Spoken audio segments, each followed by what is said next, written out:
उन्हाळा सुरू झाला की ज्यूस सेंटरवर ज्यूस पिण्यासाठी किंवा मिल्कशेक पिण्यासाठी खूप गर्दी झालेली असते. आता तिथं जसा मिल्कशेक मिळतो तसाच मी आज बनवलेला आहे.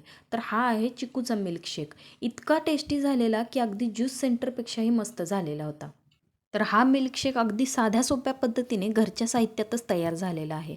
तर चला तर मग बघूया हा मिल्कशेक कसा तयार केला. तर गावाकडनं हे चिक्कू दिलेले होते. आता इथं मी बऱ्यापैकी मोठ्या आकाराचे असे छान असे पिकलेले चिक्कू वेचून घेतलेले आहेत. तर बघू शकता हे अशा आकाराचे मी सगळे चिक्कू घेतलेले आहेत. ते स्वच्छ धुवून घेतले. आता इथं मी 10 चिक्कू घेतलेले आहेत. आपण ज्यावेळेला चिक्कूचा मिल्कशेक पितो किंवा चिक्कूचा ज्यूस पितो त्यावेळेला तो पिल्यानंतर तोंडास असं लबरासारखं किंवा चिकट झालेलं असतं. आता ते कशामुळं झालेलं असतं मी तुम्हाला सांगते. त्यासाठी चिक्कू तर अगदी स्वच्छ धुवून घ्यायचा, त्याच्यावरचा जो चीक असतो तो पूर्ण काढून घ्यायचा आणि नंतर हा चिक्कू असा चिरून घ्यायचा. आता हा चिक्कू चिरल्यानंतर हा जो मधला जो भाग असतो पांढरा भाग, आता हाच आपल्या तोंडात गेल्यानंतर रबरासारखा किंवा चिकट होत असतो. त्यामुळे हा सगळा पांढरा भाग असतो मधला तो काढून घ्यायचा. आता इथं मी तुम्हाला सांगते बघा, हा चिक्कूची फोड आहे, ही मधला बी काढून टाकायचा आणि जे टोकाचं असते की नाही तेही सगळं पांढरं काढून टाकायचं. काही काही चिक्कूंना हा चिकटसर भाग जरा जास्तच असतो आणि काही काही चिक्कूंना अजिबातच नसतो.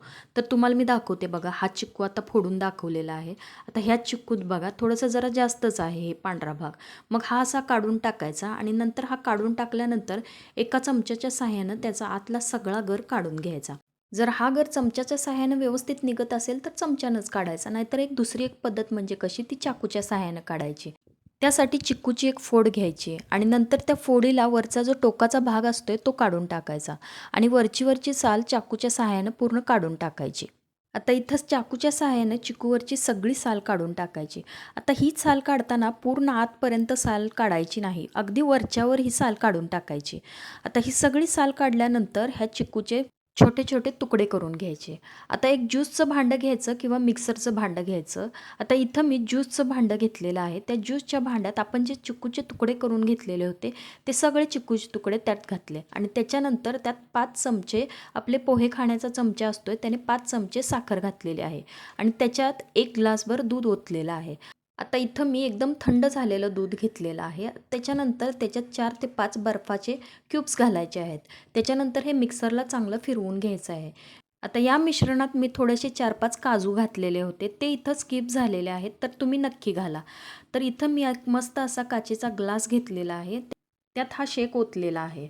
आता त्याच्यानंतर इथं मी थोडेसे ड्रायफ्रूट कट करून घेतलेले आहेत. आता ह्या ड्रायफ्रूट्समध्ये काजू, बदाम, पिस्ता घेतलेला आहे. ते चांगले कट करून घेतलेले आहेत आणि त्याला चांगलं गार्निशिंग केलेलं आहे आणि माझ्याकडे थोड्याशा गुलाबाच्या पाकळ्याही होत्या. इथं मी त्याही त्यात घातलेल्या आहेत. आता इथं मस्त आपला चिक्कूचा मिल्कशेक तयार झालेला आहे. ह्याच्यानंतर आणखीन एक ग्लास मी इथं तयार करायला घेतलेला आहे. आता मस्त असा त्याही ग्लासात हा शेक ओतून घेतलेला आहे आणि त्याच्यानंतर आपण जे बारीक कट केलेले होते ते सगळे ड्रायफ्रूट त्यात घातलेले आहेत आणि त्याच्यानंतर ह्या कट केलेल्या अशा गुलाबाच्या पाकळ्याही त्याच्यावर मस्त अशा पसरलेल्या आहेत.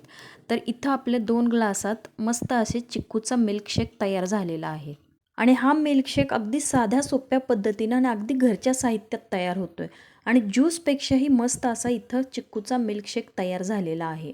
असल्या या कडक उन्हात बाहेर जायचं म्हटलं की अगदी जीवावर येतं.